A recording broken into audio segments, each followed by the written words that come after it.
Wow, I've done a lot of videos today. I've been really catching up on the last little while because, well, I've been sick home and I'm not moving far off this couch.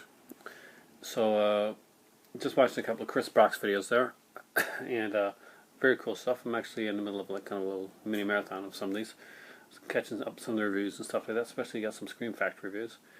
And noticed that he had a contest entry for TheJSlone. So TheJSlone does a lot of like horror stuff too, and some that I watch a nice few of his videos on, and kind of going like spurts on a lot of people's stuff. Now, his contest. And by the way, have not subscribed to Chris Brock or TheJSlone, do so. Immediately. Check his contest. He's got a 300 subscriber contest, so congratulations, TheJSlone. Getting to 300 subscribers is an awesome, amazing thing, and you're going to go up farther and farther from there. And that is great. I just got to 250, and I'm celebrating that.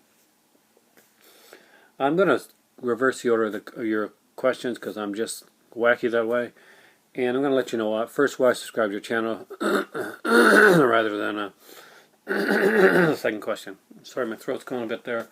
I was supposed to have gotten some tea, but haven't been feeling well enough to get off the couch right yet to go grab it. But I want to make sure I get this right. So, why subscribe to your channel? I like your videos. I like the fact that you do a lot of the horror stuff. I'm a big horror movie fan, and that's what got me into it. And the quality of the video keeps me watching. And that's pretty much that's the truth. That I watch your videos because I like the horror and like the way that you do it. And you put on some really cool stuff. Now, as for why I got into horror. Okay. Oh, man. Apologize. Throat's gone. It's personal, but Lord knows I get personal on here. When I was 3, my parents split, and making one of the great decisions, they decided that they weren't good as a couple together, and even as a 3-year-old, I knew that was the right thing to do. I knew that was going to be a while. I moved in with my grandparents, and I knew even back then it was going to be a while until I saw my dad again. And I did not know how long, but it was going to be a while. Me and my dad are closer now. But as I was leaving, I took a Famous Monsters of Filmland magazine with me. My connection to my dad at the time was through horror, something that even back then I knew he was so into. And I cherished that magazine. And as I got older, when I would get to see my dad, he'd bring me over to his place, and a couple of times there I remember seeing monster magazines there, just like hanging around, because that's the kind of stuff that he had. And I grew up at a time when CDs and VHS became prevalent, and Laserdiscs. All of a sudden movies were everywhere, and every company was putting out as many movies as possible for home distribution. And horror was a magnificent time to be a horror fan. The 80s were the greatest time ever for horror, because all the stuff that you only saw clips of or read about in magazines, right now it's hard to grasp because you can go on the internet and find so much stuff. But imagine, if you will, a time where you couldn't do that, where a lot of the times what you saw from a horror movie, especially if you lived in an area where they didn't have a lot of them, was if you managed to grab the latest Fangoria or Gore Zone magazine. And you wouldn't see those movies for years. And sometimes you would see them and you'd see cut versions of the films.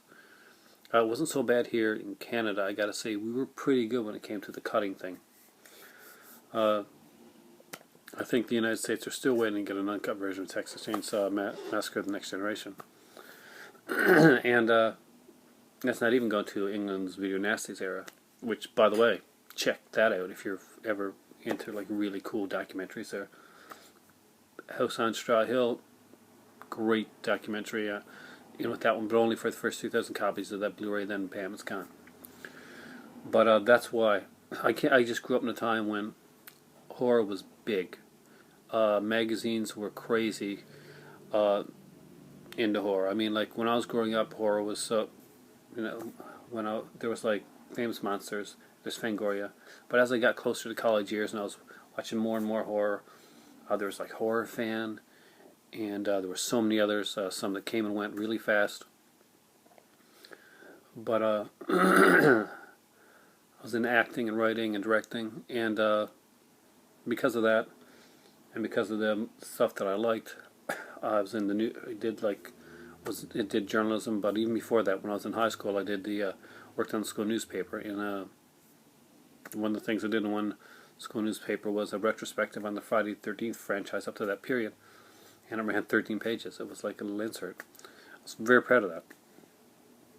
So horror through my dad, and just being blessed to grow up in a time when horror meant a lot. And it's so easy to find so much stuff now, whether it's online or Blu-ray or DVD. But we had to work harder to find the stuff. And it meant something precious, which is really hard to explain. But when you see something that you really want, it's just a picture or an article or a clip and on late night TV, and you're hoping to find it somewhere, and you just come upon it. You just have that find. Or even if your friend and somehow he's at that point got a copy on VHS, and you grab the VHS tape and there's like 3 horror movies on it. You haven't seen any of them, but you know they're really good. You've heard of them, and the names are just written on the labels, and you're just turning them on. And that is how I saw Evil Dead the first time. Not on Blu-ray or DVD or anything like that. On a blank VHS tape that had 3 movies on it. And one of them was Evil Dead, and at the time I knew nothing about Evil Dead. So I went into it blind, and I'm so happy that I did go into it blind. That's how I got into horror. That's why I like your channel. And I apologize for the clearing of throat.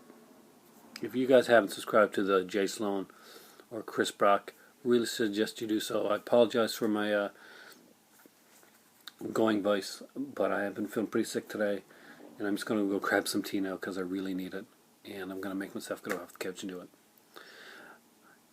Thanks for the contest. Amazing. 300 subscribers before you allowing you up to 500, and then keep going from there. Thanks for watching, and it is time for tea.